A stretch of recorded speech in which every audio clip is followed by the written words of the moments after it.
I do smoke, but I don't go through all this trouble just because I want to make my drug of choice legal.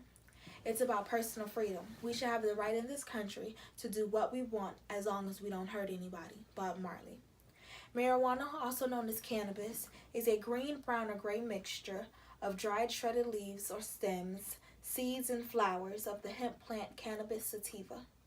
Marijuana is used as a mind-altering recreational drug for certain medical ailments and for religious and spiritual process. There is no reason why marijuana should be illegal. Today you will hear me talk about many benefactors as to why we should just say yes to cannabis. By the end of my speech, you will get a new view on the illustrious drug.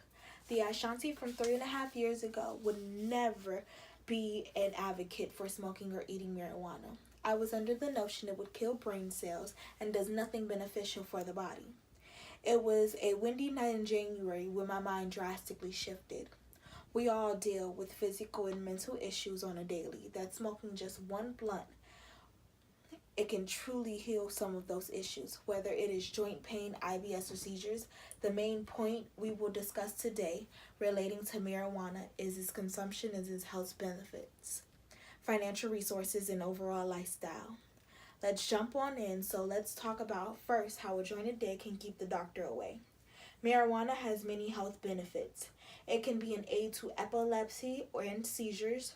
Over the years, we have seen a swift and steady adjustment to the number of consumers smoking or eating edibles. Most are using it as a form of aid to cancer, glaucoma, severe pain, severe nausea, dramatic weight loss, IBS, also known as irritable bowel syndrome, and more. Medicinal marijuana has been substituted by doctors for daily medication required for their patients. It's pretty crazy to think that a doctor is writing a prescription for a patient to get high, right? That's what I was thinking. That should be a prime example of the safeness behind the drug.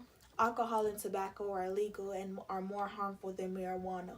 In 2010, 38,329 people died from drug overdoses. 60 of those deaths were related to prescription drugs. That same year, 25,692 people died from alcohol-related causes. No one has ever died from a weed overdose. We can be sure no one will ever by monitoring consumer safety. People would be ensured no harmful pesticides or fertilizers were put into their plant before it reached them to ensure a clean smoke. Now you should see why many people everywhere are having medical dispensaries and having them pop up, and why many are obtaining their medicinal marijuana cards. Speaking of dispensaries, the financial backing needed to create it has nothing on how much money they will make. What's the first thing that is needed when you own a business? Yep, you thought right, money. Legalizing marijuana would put a lot of money into the pockets of many individuals and the federal government. It has been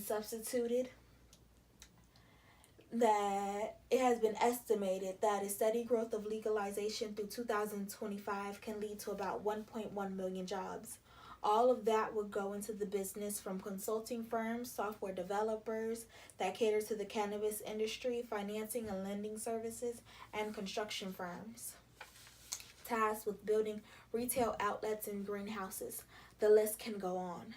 The main point is many jobs would be immediately available. With the number of jobs increasing, we can decrease the number of incarcerations over the year over marijuana. Liberty Union found that federal marijuana enforcement costs approximately $3.6 billion a year. Also, if marijuana is removed from the controlled substance list, it would reduce the number of cases that are sent to trial. Fewer court cases would mean fewer incarcerations, which would save money. That money can then be put back into the government. With legalizing marijuana, we then have to think about taxes. Retail cannabis sales surpassed $1 billion for the first time in 2018. That marks a 57% increase over the 2017 levels.